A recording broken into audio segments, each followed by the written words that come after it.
The sterile air of Grand Royal Hospital's operating room crackled with a terror more potent than any antiseptic. President Alejandro Vargas, the nation's leader, lay broken on the table, his life bleeding out with every frantic, failing pulse on the monitor.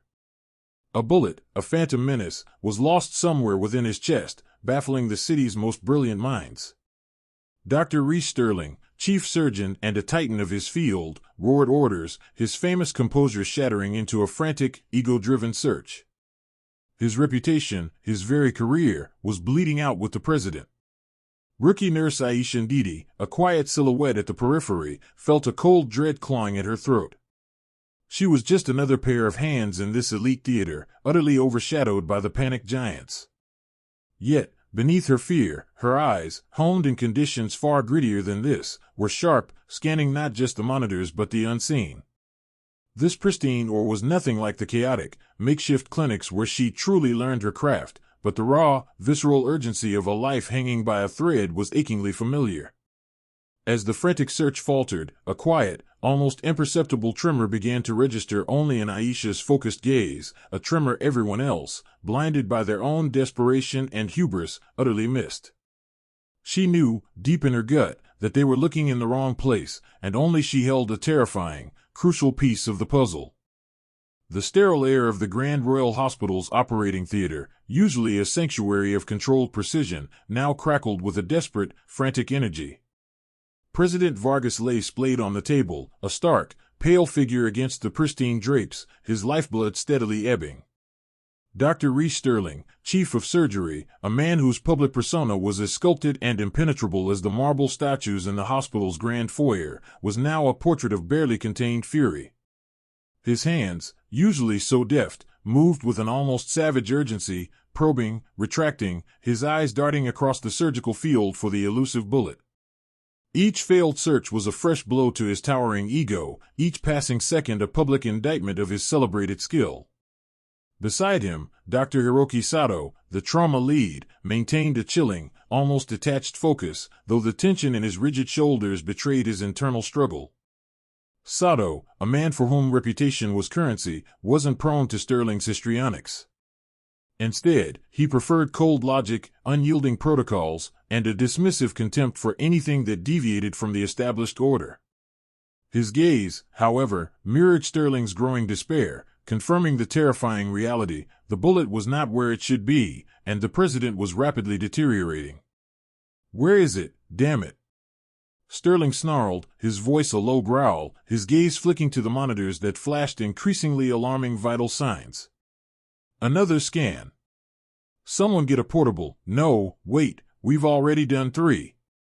It has to be here." He barked at the anesthesiologist to increase blood flow, his commands sharp and laced with an escalating panic that infected the entire room. Junior residents huddled back, their faces ashen, aware that any misstep in this high-stakes theater would be met with Sterling's scorching wrath. Aisha Ndidi, barely noticed amidst the flurry, felt her stomach clench. This was not the rough, dust-choked air of the makeshift clinics where she'd learned to read the stories bodies told. Here, every surface gleamed, every instrument was state-of-the-art, and every doctor carried a heavy weight of expectation and privilege. She was a rookie, a ghost, almost, in their eyes, just another uniformed presence, there to assist, not to observe, certainly not to think. But she couldn't help it. Her eyes, trained in environments where resources were scarce and mistakes fatal, were drawn to the president's left hand, twitching almost imperceptibly at his side.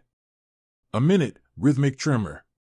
It was barely visible, a whisper of movement against the white sheet, easily dismissed as a neurological response to extreme trauma, or even ignored in the chaotic search for the primary injury. But to Aisha, it screamed. It reminded her of a case in a remote village, a boy hit by shrapnel, a strange neurological sign that had led her to an overlooked injury, a ricochet she'd found lodged not in the chest, but against the cervical spine. She shifted, a tiny, almost imperceptible movement, her gaze darting from the tremor to Sterling's back, then to Sato's impassive profile. How could she possibly speak? Her voice, quiet and unassuming, would be lost in this cacophony of elite authority. Her suggestion, rooted in experience they would deem unconventional or primitive, would be instantly dismissed, perhaps even ridiculed. The rigid hierarchy of Grand Royal was a solid wall, impenetrable to a rookie nurse from an unknown background. More pressure, Dr. Sterling. His BP is dropping again, the anesthesiologist called out, his voice strained. Sterling groaned, sweat beading on his brow. Damn it! Where is this infernal bullet? He plunged back into the cavity, his movements more frantic, less precise. Sato, meanwhile, adjusted an overhead light, his expression tight, clearly calculating the professional fallout of this escalating disaster. Aisha felt a cold knot of certainty solidify in her gut. They were looking in the wrong place. The tremor, that insistent, subtle signal, was screaming at her. She took a tiny, hesitant step forward, her hand almost, but not quite, reaching for a chart, a silent plea to be acknowledged. Her lips parted, a desperate, nascent whisper forming. But before she could utter a sound, Sterling ripped his gaze from the patient and shot a withering look at a junior resident who had inadvertently bumped a tray.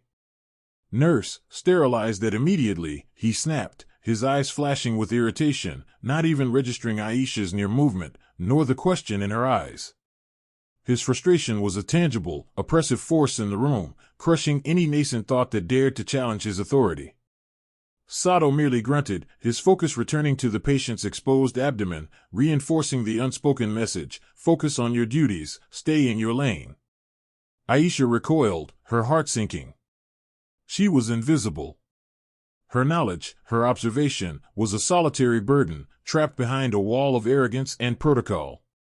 The tremor, however, continued, a silent, deadly countdown, growing ever so slightly more pronounced. President Vargas was fading.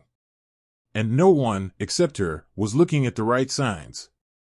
The terror wasn't just for the president's life anymore, it was for the crushing weight of her own unheard truth. The air in the OR, already thick with the metallic tang of fear and antiseptic, now felt impossibly heavy, suffocating.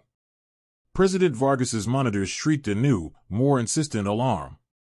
His blood pressure plummeted, a red line on the screen diving into dangerous territory. The rhythmic thump-thump-thump of his heart, once steady, began to stutter, an erratic, desperate drumbeat against the silence of impending catastrophe. He's crashing.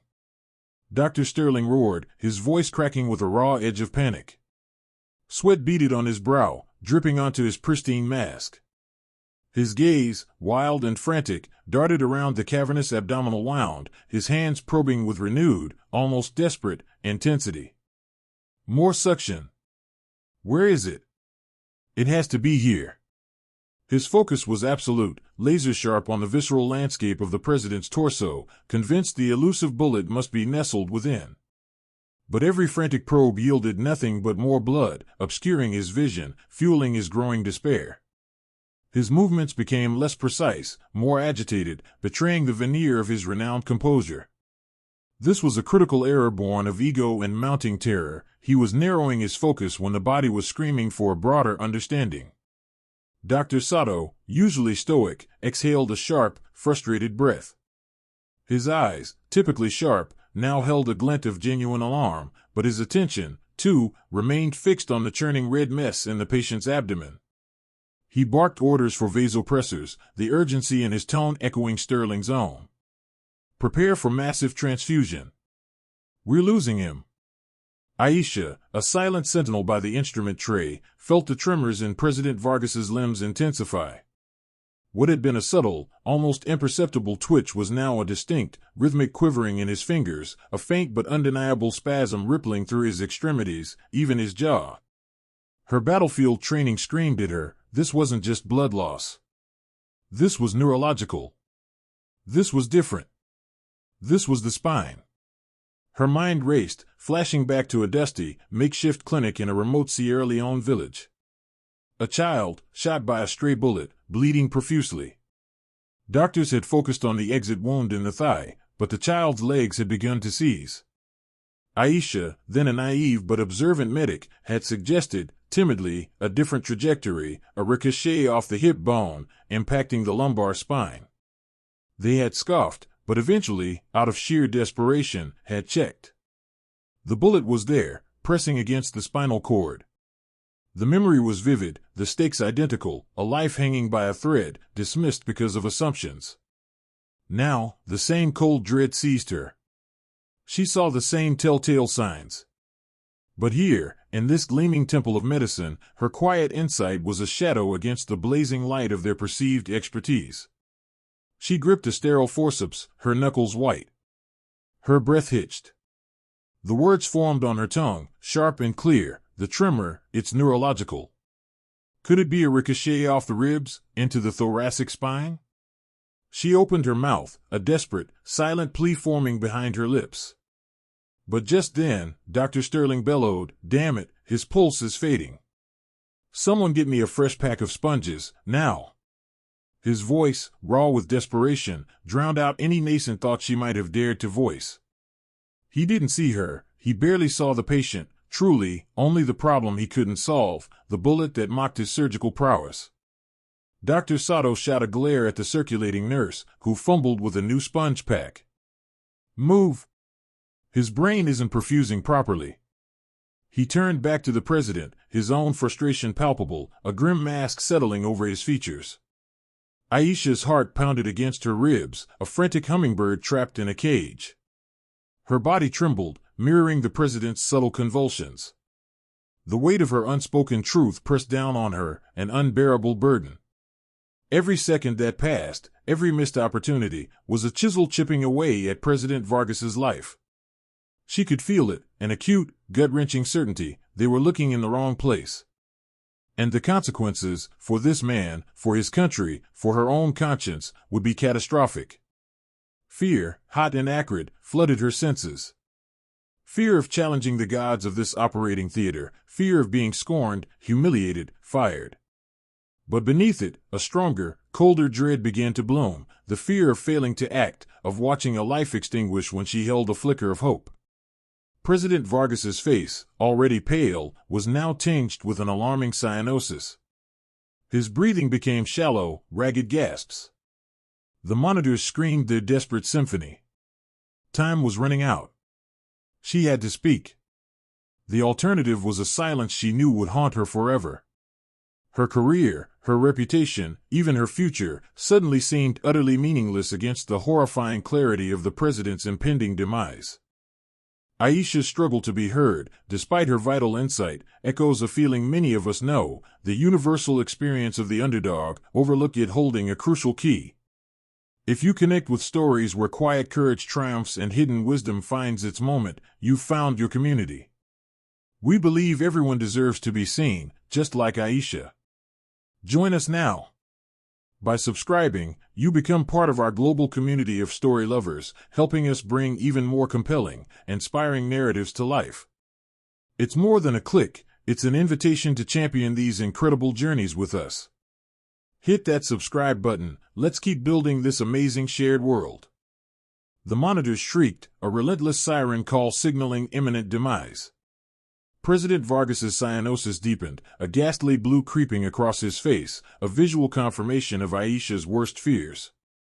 Dr. Sterling, his face slick with sweat, his voice a strained rasp, barked orders that were increasingly desperate, increasingly futile. He was plunging into the cavity again, his hands moving with furious speed, but his eyes were wide with a terror that mirrored Aisha's own. He was a drowning man, grasping at straws in a sea of his own making, and the president was sinking with him. Aisha's breath caught in her throat. The words were there, burning like acid on her tongue, but the chasm between her and the towering figures of the Or felt insurmountable. Every instinct screamed at her to retreat, to vanish, to protect her nascent career from the wrath of Sterling, from the cold judgment of Sato. She was a rookie, a ghost in this polished theater of gods. Who was she to challenge them? The thought, paralyzing and heavy, was almost enough to keep her silent. But then, President Vargas gave a weak, rattling gasp, his chest barely rising. It was the sound of a life slipping away, a fragile flicker about to extinguish. In that moment, the fear for herself evaporated, consumed by a far greater dread, the horror of inaction. The faces of the children she treated in makeshift clinics, the hushed prayers of villagers after a landmine incident, the raw, primal need for survival she'd witnessed in so many desperate situations. They flashed before her eyes. This wasn't about reputation or hierarchy anymore. It was about a human life. It was about every oath she had ever taken, every desperate choice she had ever made in the face of impossible odds. Her eyes met Sterling's across the sterile expanse, a fleeting connection forged in shared desperation. His frantic movements, his narrowed, unseeing gaze, told her he was lost. This was her moment. This was the precipice. "Dr. Sterling," she whispered, her voice a thin thread against the din of the monitors, barely audible over the whoosh of the ventilator. He didn't hear her. He was too consumed by his own failing search, his frustration a palpable heat. She tried again, a little louder, summoning a strength she didn't know she possessed. Her hands trembled, a nervous tremor she fought to control. "Dr. Sterling." He paused, a scalpel hovering over the president's chest, and finally looked up, his eyes blazing with irritation. "What is it, Nurse Ndidi?" Now is hardly the time for questions. His tone was sharp, dismissive, a venomous lash. Dr. Sato, from across the table, shot her a withering glare that promised professional ruin. The world seemed to shrink to the desperate thumping of her own heart. This was it. The point of no return. Her career hung by a thread, her future teetered on the brink. But the image of President Vargas, barely clinging to life, was a fire igniting her resolve. The tremor, she managed, her voice still thin but clearer now, imbued with a strange, fierce certainty. The subtle fasciculation in his left hand, it wasn't just shock. It's neurological. A spinal cord involvement. Her gaze flickered to the president's pale hand, then back to Sterling's bewildered face. The bullet, it could have ricocheted. Struck a vertebra, deflected. Lodged in his spine. She took a deep, shuddering breath. "Please, sir. Check his spine. A quick scan, just to rule it out. Ricochet trauma often presents atypically." Silence descended, heavy and suffocating, save for the frantic beeping of the machines. Sterling stared at her, his face a mask of disbelief, then a flicker of disdain. "His spine? Nurse, we're looking for a bullet in his chest.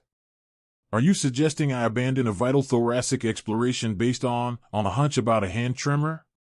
His voice dripped with condescension, laced with an edge of fury at being questioned by a rookie. Sato openly scoffed, a quiet, contemptuous sound. Aisha felt the humiliation burn, a hot wave of shame threatening to engulf her. Every fiber of her being screamed to retreat, to apologize, to vanish. But the cold logic of her training, the indelible lessons learned under gunfire and extreme duress, held her steady. "Sir, with all due respect, you've exhausted every probable location in the thorax. The bullet is missing. His deterioration is rapid, inexplicable otherwise. A ricochet is rare, but not impossible. Especially with atypical entry." She pressed on, her voice gaining an unshakable conviction, the modest rookie nurse replaced by the battle-hardened medic. "Please. A quick lateral scan. It's a matter of moments, but it could be everything." Sterling's eyes, wild and desperate, darted from Aisha's unflinching gaze to the president's rapidly fading vital signs, then back to the bloodied cavity he had fruitlessly explored. He was trapped. His ego screamed defiance, but the cold, undeniable truth was that he had no other options. He was failing. The president was dying. And this rookie nurse, this subordinate, had offered an alternative, however outlandish. A profound, agonizing struggle played out on his face. Pride warred with desperation, arrogance with the horrifying specter of death. He paused, his chest heaving, then, with a choked sound of utter defeat, he snapped, "Fine. Get the portable C-arm. Lateral projection of the T-spine, now." His voice was rough, barely controlled, but there was a tremor in it, not of anger, but of raw, terrified surrender. The radiology tech, already on standby, sprang into action. The C-arm swung into place, its luminous arm hovering over President Vargas's back. A hushed tension filled the room, replacing the frantic energy. Everyone knew this was a shot in the dark, a desperate last resort, born of a rookie's insane suggestion and a surgeon's utter failure. The image flickered onto the screen, a skeletal landscape of vertebrae. Sterling leaned forward, his breathing shallow, his brow furrowed in skepticism. He started to dismiss it, to wave the tech away, when his eyes, widening in incredulity, fixed on a small, dark anomaly. There, nestled precariously against the spinal canal, just anterior to the T7 vertebra, was a distinct, metallic glint. A bullet. Not in the chest cavity at all. It was there, precisely where Aisha had dared to suggest. A collective gasp rippled through the OR. Disbelief warred with a sudden, overwhelming wave of hope. The air crackled with shock, awe, and a dawning understanding. Sterling stared at the screen, his jaw slacked, his arrogance utterly shattered. His entire frame sagged, the weight of his previous blindness crashing down upon him. He turned to Aisha, his eyes wide, a flicker of something profoundly humbling replacing the fury and condescension. Aisha, for her part, felt a dizzying mix of vindication and sheer terror. The bullet was there. She was right. But the danger was far from over. The real work was just beginning. Her heart hammered against her ribs, but her mind was already shifting, calculating, preparing for the delicate procedure ahead. The transformation was complete. The frightened rookie was gone, replaced by a focused, formidable medic, ready to face the next challenge. The silence that followed Dr. Sterling's stunned discovery was profound, broken only by the rhythmic beep-beep-beep of the president's monitors, now a desperate, rapid drumbeat. Sterling, his face pale, slowly straightened, his gaze still fixed on the screen, then slid to Aisha. The arrogance that had been his defining trait in this room was utterly gone, replaced by a raw, naked vulnerability and a dawning, terrible respect. "Nurse Ndidi," he managed, his voice barely a whisper, your intuition." Aisha didn't flinch. The initial wave of terror had receded, replaced by a cold, sharp clarity. This wasn't about intuition anymore, it was about precision, about action, about saving a life. Her eyes, usually so modest and unassuming, now held an intensity that commanded attention. "The bullets lodged against the T7 vertebra, Dr. Sterling," she stated, her voice steady, surprisingly strong. "Posterior approach might be less invasive, given the trajectory and current instability. We need to stabilize the spine before extraction." Sterling blinked, processing.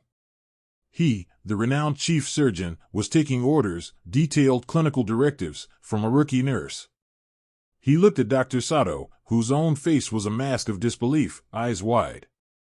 The other nurses in the room exchanged bewildered glances, but a current of something else, something akin to reverence, began to ripple through them. They had seen Aisha's quiet competence before, but never like this. "Scalpel, fine tip," Aisha instructed, her gaze now fixed on the surgical field, her battlefield instincts overriding every hierarchical norm. "Dr. Sterling, I'll guide you. Angle of entry, 3 degrees medial, about 2 centimeters below the existing incision. The entry point will need to be meticulous, to avoid spinal cord damage." Sterling, without a word, took the scalpel from a trembling scrub nurse. His hands, usually so confident and swift, now moved with a deliberate slowness, an almost hesitant reverence as he followed Aisha's precise, unwavering directions. It was a surreal dance, the celebrated surgeon, his ego shattered, bending to the will of the unassuming rookie. He no longer questioned, no longer scoffed. He simply listened, a pupil learning from a master. "Just a whisper deeper," Aisha murmured, her eyes tracing the subtle muscular contours visible on the screen. "Watch for the fasciculus gracilis. We're aiming to create a pathway, not a disruption." The OR was suffocatingly silent. Every breath was held, every eye fixed on Aisha, then on Sterling's hands, which, though guided, still moved with the surgeon's practiced grace. The tension was a living thing, buzzing in the air, electric and terrifying. Dr. Sato, initially rigid with shock, found himself leaning forward, completely captivated. He watched Aisha's subtle movements, her slight nods, the almost imperceptible changes in her facial expression that conveyed volumes to Sterling. He saw not a nurse, but a strategist, a master tactician of human anatomy. Pressure here, Aisha pointed with an unloved finger to the edge of the screen, to minimize bleeding. We need a clear field, Dr. Sterling. Sterling acknowledged with a grunt, applying pressure as indicated. Sweat beaded on his brow, not from exertion, but from the immense pressure of the moment, and the humbling realization that the fate of the president, and arguably his own career, rested not on his own formidable skill, but on the unervingly accurate guidance of the young woman beside him. He saw the bullets glint on the screen, closer now, a metallic predator nestled dangerously close to life itself. Every millimeter counted. Every instruction from Aisha was a lifeline. The extraction was slow, agonizingly so. Aisha directed the use of specialized instruments, whispering instructions for angles, depth, and the slightest rotation. "Elevator, Dr. Sterling," she commanded, her voice steady as a rock, to gently create space. "We cannot risk fragmentation." Sterling performed each step with an almost robotic obedience, his focus absolute. He felt Aisha's eyes on his hands, her silent presence a force field of concentrated knowledge. The bullet was millimeters away. The air thrummed with the delicate, deadly dance of saving a life. The president's heart rate was dangerously high, a constant reminder of the encroaching abyss, but a flicker of hope, born from Aisha's unshakable certainty, now permeated the desperate atmosphere of the Grand Royal Hospital's elite or. The air in the operating room crackled with a tension so thick it felt physical, pressing down on every soul present. Dr. Sterling's hands, guided by Aisha's steady whispers, navigated the treacherous landscape of the president's internal anatomy. The bullet, a harbinger of death, hovered, a metallic predator just beyond their grasp, yet agonizingly close to life itself. The rhythmic beep-beep-beep of the cardiac monitor, still too fast, too frantic, was a constant, stark reminder of the knife edge they balanced on. "Almost there, Doctor," Aisha's voice, a thread of steel in the suffocating silence, cut through the noise of their fear. "A hair to the left, then elevate just so. Steady." Sterling's brow was slick with sweat, his eyes locked onto the screen, his world narrowed to the fragile millimeters separating life from death. He moved with an almost ethereal grace, every muscle straining with the precision required, a surgeon reborn under the crucible of a rookie nurse's unwavering gaze. The tip of his specialized forceps, a gleaming silver, reached. He felt the tiniest, almost imperceptible scrape against the metal, a whisper of contact that sent a jolt through his entire being. Then, with a gentle, final twist of his wrist, guided by Aisha's soft "Now, Dr. Sterling," a small, dull clink echoed softly within the sterile space. It was the quietest sound imaginable, yet it detonated within the oar like a thunderclap. The bullet, misshapen and dark, was visible within the jaws of the forceps, lifted free from its deadly nest. For a fraction of a second, the entire room seemed to freeze. Time itself held its breath. Then, a collective, profound gasp rippled through the staff. It wasn't a gasp of horror, but of release, of disbelief, of the sudden, brutal rupture of an unbearable tension. The incessant beep-beep-beep of the heart monitor, as if in silent recognition, began to slow. The frantic rhythm softened, deepening into a steady, reassuring thrum-thrum-thrum. President Vargas's pale, ashen face seemed to regain a faint, almost imperceptible flush, a breath of life returning to his lips. Dr. Sterling, still holding the forceps aloft with the bullet, stood momentarily paralyzed. His shoulders, which had been hunched in extreme focus, slumped. A visible tremor ran through his hands, now that the immediate, terrifying demand for absolute stillness was gone. His eyes, bleary and red-rimmed, lifted slowly, not to the monitors, not to his own achievement, but to Aisha. Aisha Ndidi stood there, a quiet sentinel. Her shoulders, which she hadn't realized were hunched tight around her ears, dropped. A profound, almost overwhelming wave of exhaustion washed over her, an internal earthquake of relief. Her breath, which she hadn't truly taken in what felt like an eternity, finally rushed out in a deep, shuddering sigh. Her eyes, glistening with unshed tears, closed for a bare moment, a silent acknowledgement of the victory. The phantom weight that had pressed down on her chest, a crushing burden of responsibility, lifted, leaving an exhilarating lightness in its wake. This was it. This was the moment she had battled for, the life she had fought to save. Her quiet triumph was a roaring silence within her soul. Dr. Sato, who had been leaning forward, rigid with skepticism, actually staggered back a step. His jaw hung slack, his eyes wide, mirroring the disbelief that had transmuted into outright awe. His earlier glares, his dismissive posture, crumbled like dust. He looked from the bullet, still gleaming maliciously in Sterling's forceps, to Aisha, and back again, searching for an explanation that transcended his rigid understanding of the hospital's hierarchy. Around the OR, the other nurses and technicians, faces streaked with tears and sweat, began to stir. A quiet murmur of "he's stable, vitals improving," spread like wildfire. The air, once heavy with dread, now hummed with a renewed, fragile hope.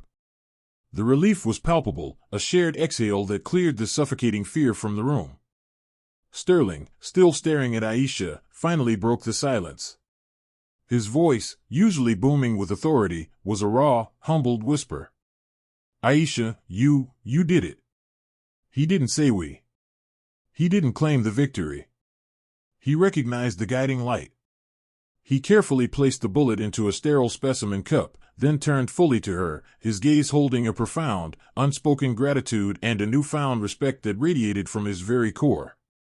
The arrogance that had defined him had been surgically excised by the quiet, unwavering courage of a rookie nurse. The OR, once a crucible of despair, transformed into a space of hushed reverence. The president, though still unconscious, was no longer dying. And Aisha Ndidi, the quiet rookie, stood at the heart of it all, her expertise no longer hidden, her strength no longer unspoken. The catharsis was complete, a tidal wave of emotion washing over everyone, leaving behind a stark, undeniable truth: a life had been saved, not by ego or renown, but by an unlikely wisdom that dared to speak when no one else would listen. The quiet click of the specimen cup sealing around the bullet was the loudest sound in the OR. Dr. Sterling, his hand still trembling slightly, didn't immediately move. He simply stood there, a man utterly stripped of his pretense, his eyes fixed on Aisha. The shift in his demeanor was monumental. The swagger, the imperiousness, the practiced confidence that had been his professional armor for decades, all gone, replaced by a raw vulnerability he hadn't shown since his earliest days as an intern. "Aisha," he repeated, his voice still a fractured whisper, how did you know?" It wasn't a challenge, it was an earnest plea for understanding, a senior surgeon seeking wisdom from a rookie. Aisha met his gaze, her own eyes clear, calm, and utterly devoid of triumph. "The president's tremor," she explained, her voice steady, "it wasn't a generalized seizure. It was a fasciculation, subtle, localized. I've seen it before, in specific blunt trauma cases. The neural pathway irritation, high cervical or cranial cervical junction. It's rare, but it points to spinal involvement when a projectile is involved." Her explanation was precise, clinical, delivered with an authority that belied her humble posture. She didn't elaborate on where she'd seen it, allowing the implied knowledge to speak for itself. Dr. Sato, who had been standing frozen in disbelief, finally stirred. His initial glare of contempt for Aisha had morphed into a stunned silence, and now a deep furrow creased his brow. He didn't apologize, his pride too deeply ingrained for such an immediate concession, but the aggressive dismissal that usually emanated from him was conspicuously absent. He simply nodded, a slow, grudging acknowledgement that spoke volumes in its rarity. The fact that he didn't argue, didn't try to discredit her, was validation in itself from the usually immovable trauma lead. The rest of the OR team, a tableau of exhausted doctors and nurses, finally exhaled. The anesthesiologist, Dr. Chen, a woman whose calm exterior rarely cracked, offered Aisha a small, radiant smile. "Brilliant, Nurse Ndidi. Truly brilliant." The relief in her voice was palpable. Other nurses murmured their agreement, their eyes filled with a mixture of awe and fierce pride for their quiet colleague. But the most profound shift emanated from Dr. Sterling. He took a hesitant step toward Aisha, and then, to the astonishment of everyone present, he extended his hand. "Thank you, Aisha," he said, his voice gaining a little strength, though still tinged with humility. "You saved him. You saved the president." His grip was firm, a gesture of profound respect. The chief surgeon, renowned for his iron will and unyielding ego, had not only admitted a mistake but had publicly credited a rookie nurse.